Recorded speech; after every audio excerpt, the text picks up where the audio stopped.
Buenas noches. Ya estamos de noche ya, yo estoy encerrado en las 7 acá. No, ya está oscuro, ya está. Podríamos decir que es buenas noches. Podríamos decir buenas noches. Ramón, gracias por estar ahí. ¿Qué novedades hay? Que hay unas cuantas que has generado un revoloteo en las redes de algunas informaciones que ha bajado. Y bueno, en primer lugar, empezamos el año con un problema que preocupó a todos los uruguayos y uruguayas con respecto a la variante Omicron, que saturó el sistema de salud, sobre todo en el primer nivel de atención, y a raíz de toda esa saturación, los prestadores no enviaron en tiempo y forma al BPS las certificaciones médicas. Yo quiero explicar que antes del 2008, antes del Sistema Nacional Integrado de Salud, cuando alguien iba al médico, el médico le daba en una receta la cantidad de días que iba a estar certificado. Esa receta estaba en triplicado, una para el trabajador, una para la empresa donde trabajaba, donde estaba empleado ese trabajador, y otra para el BPS. La empresa para justificar que estoy enfermo, y para el BPS para que me pagara el subsidio por enfermedad. A partir del Sistema Nacional Integrado, lo que hizo el BPS fue una conexión remota con el prestador, y cuando el trabajador va al médico, el prestador le envía una comunicación al BPS y a la patronal, al empleador, para decirle que ese trabajador está certificado y el trabajador no tiene que hacer ningún trámite. Es decir, voy a la consulta médica, me dan un tratamiento, me dan la medicación y además me dicen que tengo que estar unos días en reposo o que no puedo ir a trabajar porque tengo que estar aislado, por ejemplo, en el caso del COVID. A veces incluso hay certificaciones que la persona puede salir del domicilio. O sea, no puede ir a trabajar, pero sí puede salir del domicilio. Bueno, esa certificación se le comunica al empleador y se le comunica al BPS. ¿Qué fue lo que pasó en los últimos días de diciembre y los primeros días y durante el mes de enero? Y lo que pasó fue que el sistema de salud en el primer nivel de atención quedó sobrepasado por la cantidad de casos de COVID-19, si bien no eran tan graves como fueron el año pasado y el anterior, porque se acuerdan que la otra vez el problema lo teníamos en el tercer nivel de atención, o sea, en el CTI, en cuidados intermedios. Ahora en esta cepa, en esta variable del coronavirus, del COVID-19, los problemas mayores se dieron en la atención primaria, digamos, porque incluso las certificaciones, si una persona estaba vacunada, a lo máximo era de 7 días, no como en el año pasado y el otro año, donde había internaciones muy prolongadas. Entonces, cuando detectamos esto, la representación de los trabajadores inmediatamente reclamó una solución para descomprimir el trabajo de los prestadores y hicimos una propuesta para que la certificación médica la comunicara a la empresa, en lugar de comunicarla al prestador. Estuvimos intentando que este tema se instalara, porque para que te escuchen a veces tenés que lograr que se enteren de que está pasando, que hay un problema. Y bueno, instalamos el tema en la opinión pública, lo instalamos a nivel de las redes sociales y en la prensa, y presentamos una propuesta públicamente, le pedimos una reunión al ministro de Trabajo, y durante el mes de enero, en esa reunión, estuvimos trabajando en un decreto que finalmente salió, que era para habilitar una certificación electrónica, donde el trabajador podía hacer la solicitud, el Ministerio de Trabajo, el Ministerio de Salud controlaba que ese trabajador hubiese tenido un test positivo y se lo comunicaba al BPS para que el BPS certificara a ese trabajador. Eso fue la primera acción que tuvimos en el año, pero inmediatamente después una cantidad enorme de consultas sobre cuánto iba a ser el ajuste de las jubilaciones, sobre todo qué iba a pasar con las jubilaciones mínimas. Y ahí salimos a denunciar junto con Ariel Ferrari, representante hoy de los jubilados y pensionistas, porque Sisto Amaro está de licencia y él en forma interina está ocupando ese lugar por unos días. Salimos a denunciar que se iba a aplicar un nuevo criterio y que con la aplicación de ese nuevo criterio, los jubilados que ganan menos, por primera vez desde el 2007, iban a tener una pérdida del poder adquisitivo. Entonces hicimos esa denuncia en el directorio del BPS.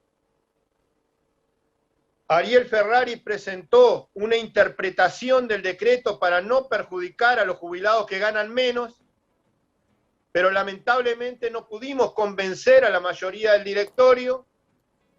La verdad que hubo un intercambio, se trató en el directorio del BPS en las 3 primeras reuniones del año y no logramos ponernos de acuerdo con los directores políticos y con el representante de las empresas.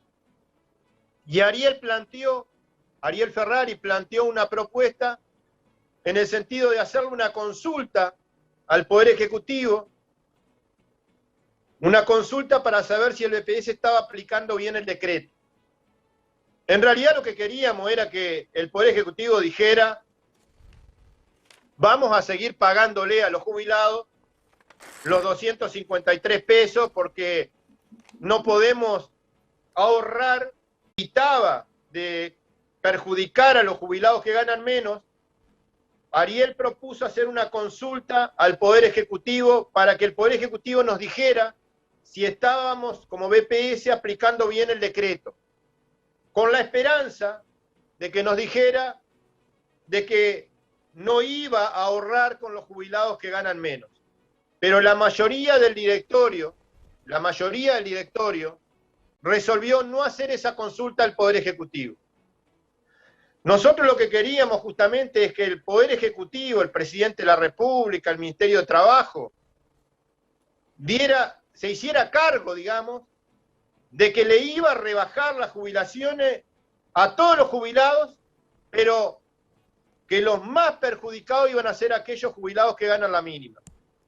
Que se hicieran cargo de eso como Poder Ejecutivo, porque nosotros, con la interpretación que hacíamos, lo que lográbamos era que por lo menos los jubilados que ganan menos no tuvieran un doble perjuicio. ¿Por qué doble perjuicio? Y porque el 6,16 de aumento que van a tener los jubilados está por debajo de lo que aumentaron los precios en el mismo periodo. La inflación en el 2021 fue de casi 8%, 7,96%, casi un 8%, y las jubilaciones van a aumentar un 6,16%. Eso es rebaja del poder adquisitivo de todos los jubilados y pensionistas. Pero además hay una rebaja en el poder adquisitivo,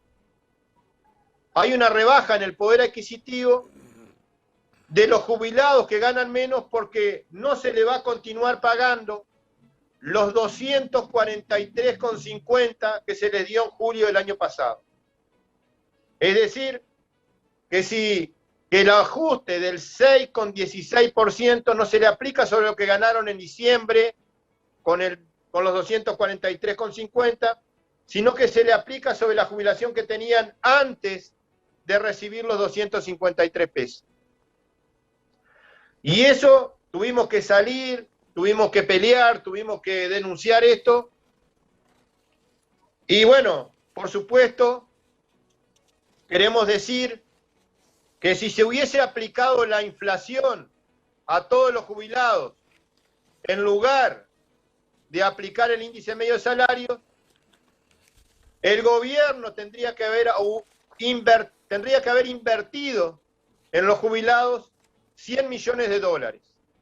Pero como eligió ajustarle solamente, como dice la Constitución, que dice el mínimo que tienen que tener los jubilados de aumento por índice medio de salario, lo que hizo ahí fue ahorrar en el año 2022 $100 millones porque los jubilados perdieron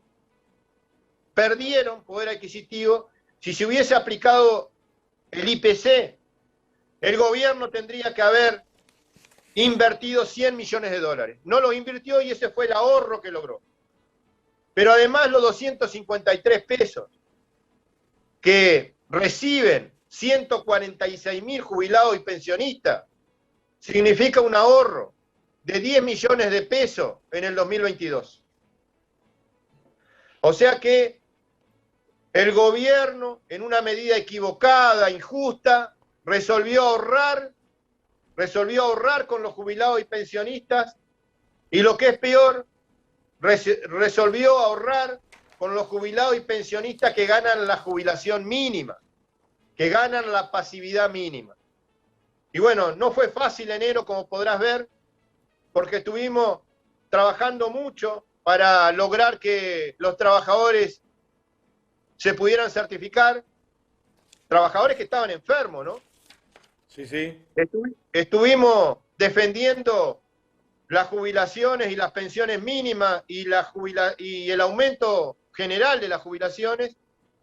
Y yo te digo que en este momento la ONASPU, la Organización Nacional de Jubilados y Pensionistas, está esperando que el presidente de la República le dé una reunión, porque hace unos días fueron a la Torre Ejecutiva a entregarle una carta al presidente porque quieren ser recibidos para explicarle, o mejor dicho, para que el presidente le explique a los jubilados cómo hace una persona mayor de 60, 65 años para vivir con 15.700 pesos. 16.000.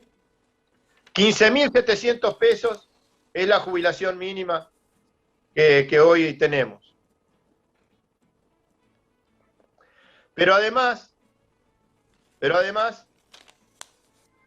lo que estamos tratando de hacer ahora es de instalar un tema que nos preocupa mucho, porque la ley de urgente consideración se va a poner a consideración de la ciudadanía, por lo menos en lo que respecta a 135 artículos, el próximo 27 de marzo. Los uruguayos van a tener que resolver si esos 135 artículos quedan firmes o se derogan. Nosotros queremos decir que es muy importante que nos informemos y que ese día, con la mayor información posible, los uruguayos voten la papeleta rosada del sí. ¿Por qué? Porque hay muchos temas que son muy importantes para el futuro de la gente que trabaja. Votar la papeleta rosada es votar sí por el futuro de la gente que trabaja. Y esto me parece que es muy importante que lo diga aquí para que nos escuchen ahí no solamente en Canelón, en todo el mundo. Esto vale para todo el mundo y tenemos gente en este momento de España, Murcia, gente en Texas que está mirando, ya que estamos hablando del mundo, gente de Suecia que además aporta con el programa y ni que hablar todo el país entero. Bueno, entonces todos los que nos están viendo, todos los que nos están escuchando con mucha atención lo que estamos diciendo, el 27 de marzo es una fecha muy importante porque ahí se define el futuro de todos los uruguayos y uruguayas. Depende lo que pase el 27 de marzo, lo que va a pasar con varios temas que involucran a toda la población, como la seguridad, como los combustibles, como por ejemplo el derecho a protestar pacíficamente para avanzar en los derechos, por ejemplo, defender el salario, defender las condiciones de trabajo, defender las jubilaciones, defender la seguridad social. Eso va a estar limitado porque no solamente que se penaliza la protesta, sino que además tenemos que, de alguna manera, hacer una gran manifestación con muchas papeletas rosadas adentro de la urna para defender la seguridad social. Yo quiero decirles que mientras aumenta el combustible, mientras aumentan las tarifas, los servicios públicos, la calidad de los servicios públicos se va deteriorando. Mientras aumentan los combustibles y las tarifas, que eso aumenta el costo de vida, porque si aumenta el combustible aumenta todo. Mientras pasa eso, casi todos los ciudadanos, la mayoría de los ciudadanos tiene miedo porque aumenta la inseguridad y además se le mete la mano en el bolsillo a los jubilados, a los pensionistas y a los trabajadores. Porque cada vez que se rebaja el salario de los trabajadores, se rebajan los ingresos que van para la seguridad social. Porque cada vez que se le rebaja el salario a los trabajadores, ese trabajador puede consumir menos. Por lo tanto, los 7 puntos del IVA que van para el BPS, si la gente consume menos, va menos dinero para el BPS. Si a los trabajadores se les rebaja el salario, porque eso fue lo que ocurrió en los últimos 3 años, si se le rebaja el salario, se rebajan las jubilaciones y las pensiones, porque los jubilados reciben el aumento de acuerdo a la evolución de los salarios. Y si a los trabajadores y a los jubilados le va mal a la seguridad social, le va mal al país y le va mal también a los pequeños y medianos empresarios, le va mal al pequeño y mediano comerciante que vive del mercado interno.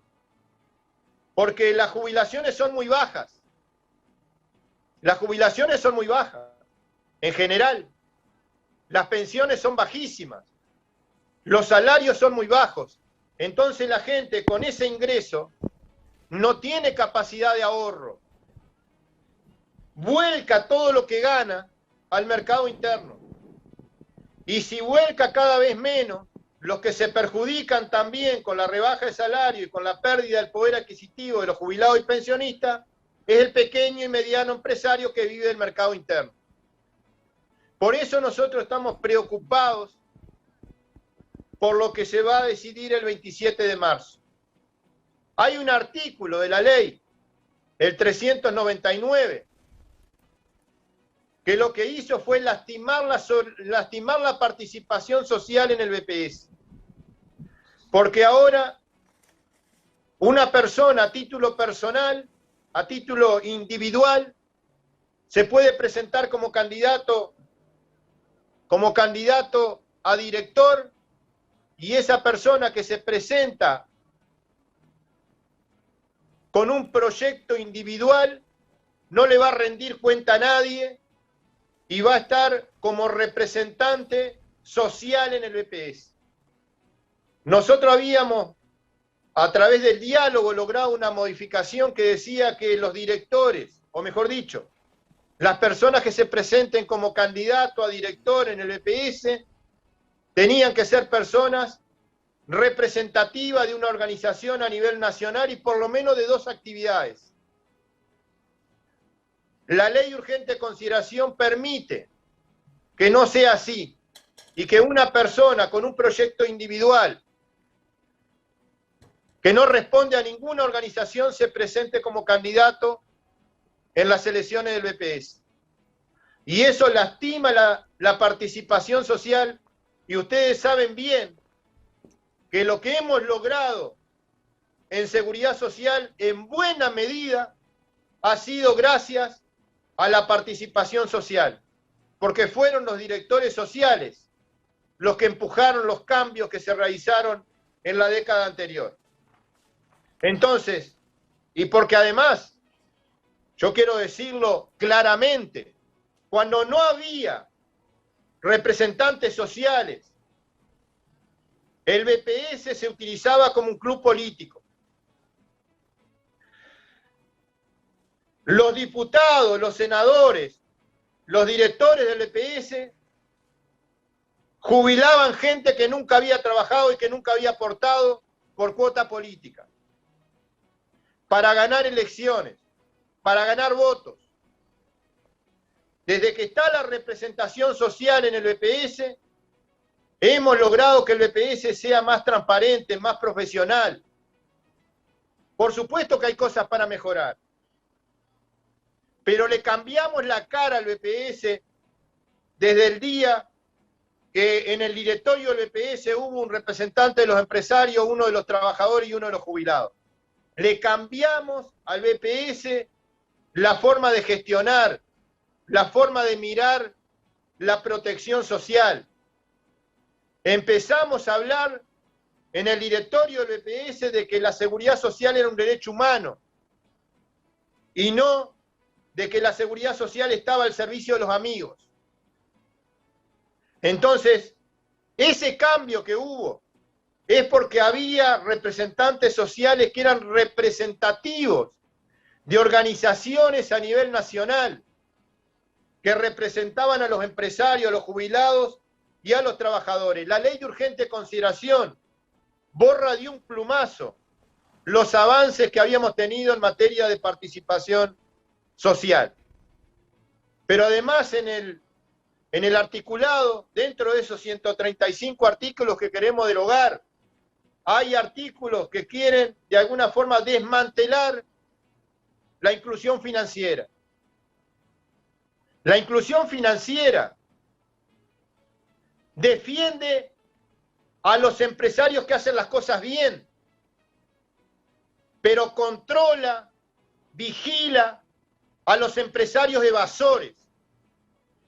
Porque cuando se dice de que un trabajador y un empresario se tiene que poner de acuerdo si le pagan el salario en efectivo o se lo pagan a través de un banco, lo que está atrás de eso es tener la posibilidad de subdeclarar o de tener trabajadores contratados en forma informal.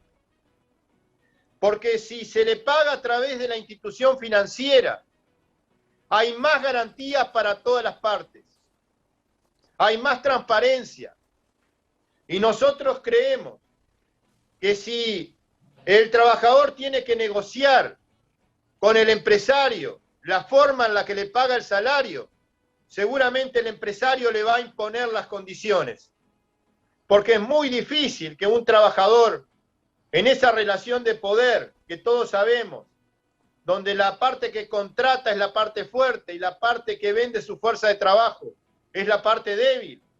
Bueno, en esa correlación de fuerza, lo que va a ocurrir es que el empresario le va a imponer la forma de pago al trabajador. Y si el empresario le impone la forma de pago al trabajador, no hay las mismas garantías. Por ejemplo, quiero decirles que si un trabajador va a hacer un reclamo, seguramente, si hace ese reclamo, puede llevar el estado de cuenta del banco como una prueba documental para decir cuánto le pagaba el empresario y demostrar que no le pagó las horas extras o que le debe algún crédito laboral. Pero si le paga con efectivo en la mano, es más difícil que el trabajador pueda demostrar eso. Entonces, no hay ninguna duda. O si trabajaba al negro.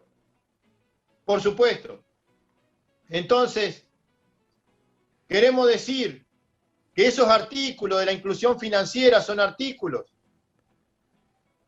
que sin duda le dan más garantía, no solamente al trabajador, también a un empresario que de repente el trabajador hace un reclamo que no tiene razón. Y el empresario con ese depósito que hizo puede demostrar que le pagó bien. O sea que le da garantía a todas las partes. Y creo que es muy importante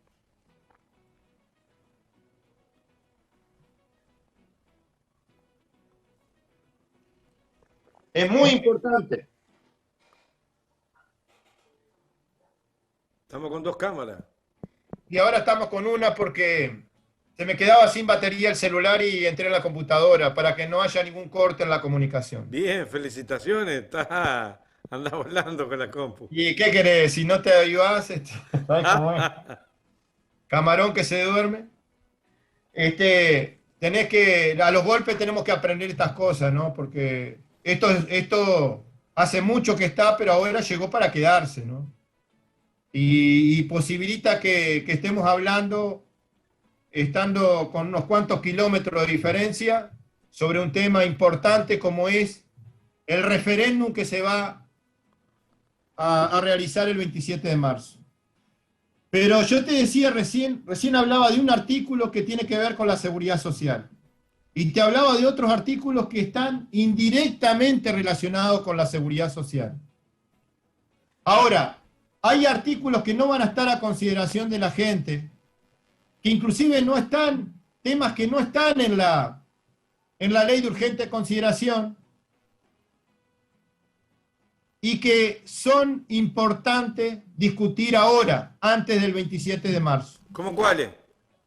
Y por ejemplo, no están cuestionados, pero están dentro de la ley de urgente consideración, los artículos con los cuales se creó una comisión de expertos para analizar y recomendar una reforma de la seguridad social. Eso no está a consideración de la gente el 27 de marzo, pero forma parte de la ley de urgente consideración.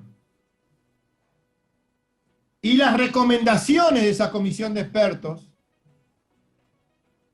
no están dentro de la ley de urgente consideración, pero el 28 de marzo van a estar en el orden del día, en la discusión de todo el país, porque el 28 de marzo comienza a discutirse la reforma de la seguridad social que propone la comisión de expertos que fue creada por la ley de urgente consideración y que no está dentro de estos 135 artículos.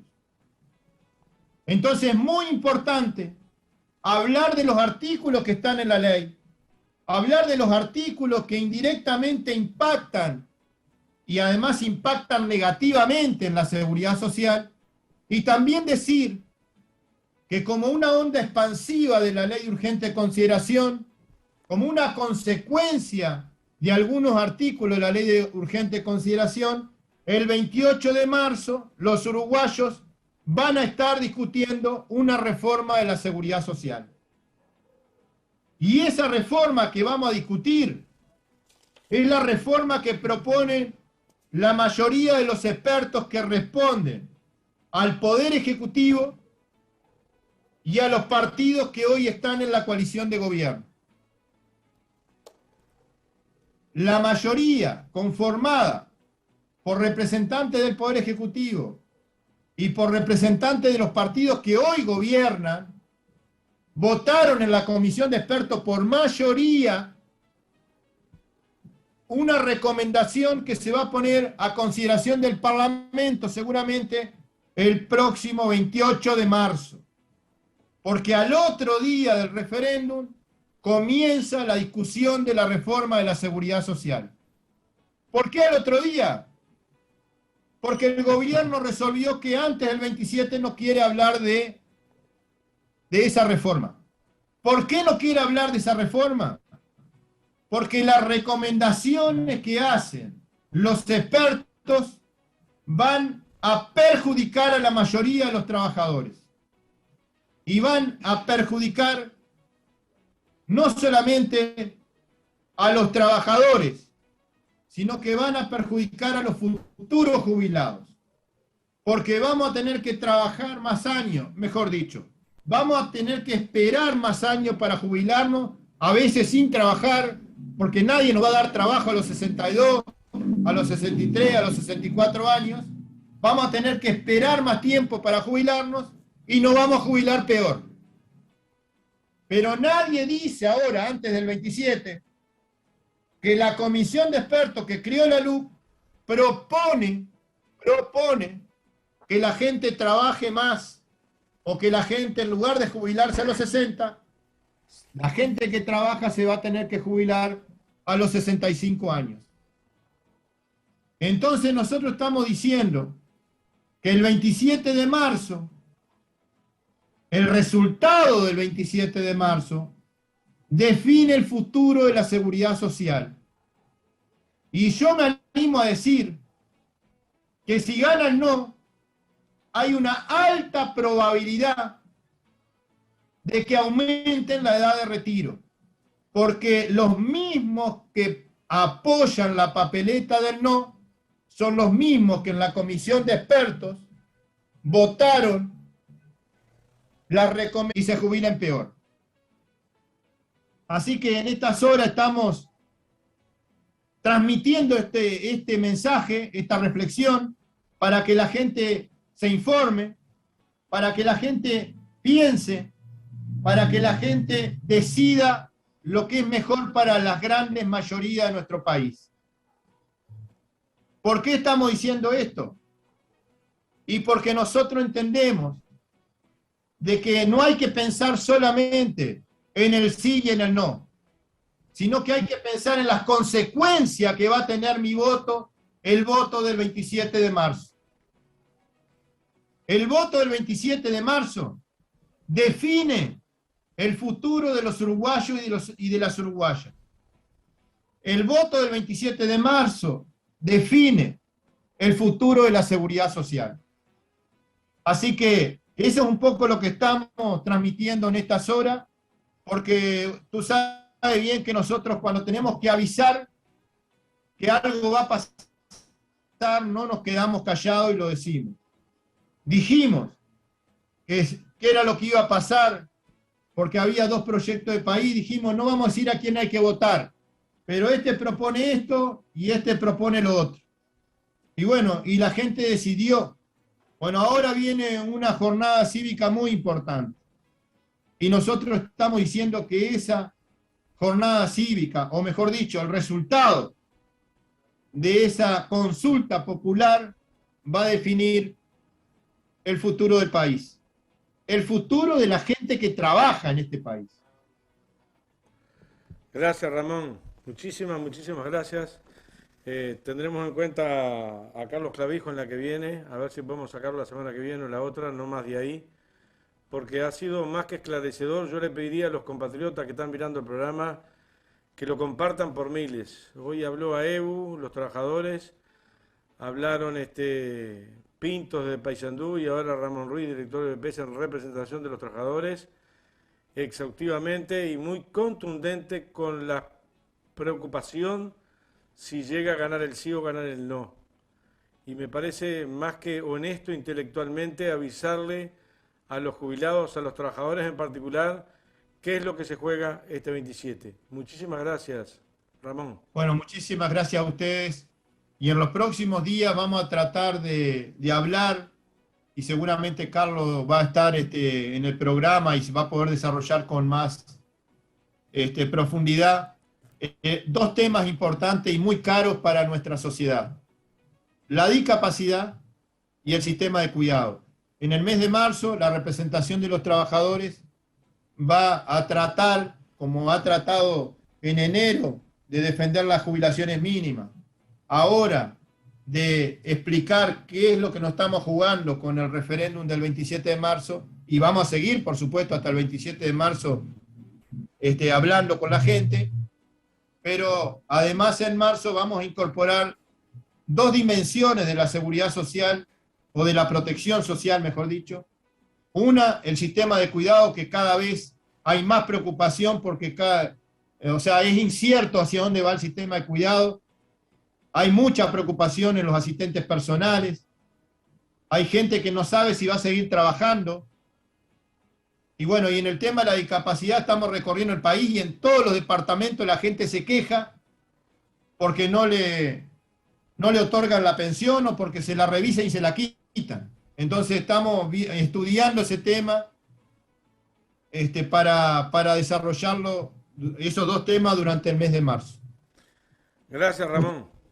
Muchísimas gracias a ustedes. Gracias. Te desafío, Ramón, déjame con Ramón, te desafío a que veas los vecinos, los televidentes que están mirando el programa, de qué parte del país son y de qué parte del exterior son. Hay que mirar los Bueno. comentarios. Dale, chao. Bueno, muchas gracias, muy amable y bueno, y un saludo a todos. Todavía no me fijé porque estoy concentrado en la entrevista, pero cuando me adelanto a saludarlos a todos y todas. Gracias.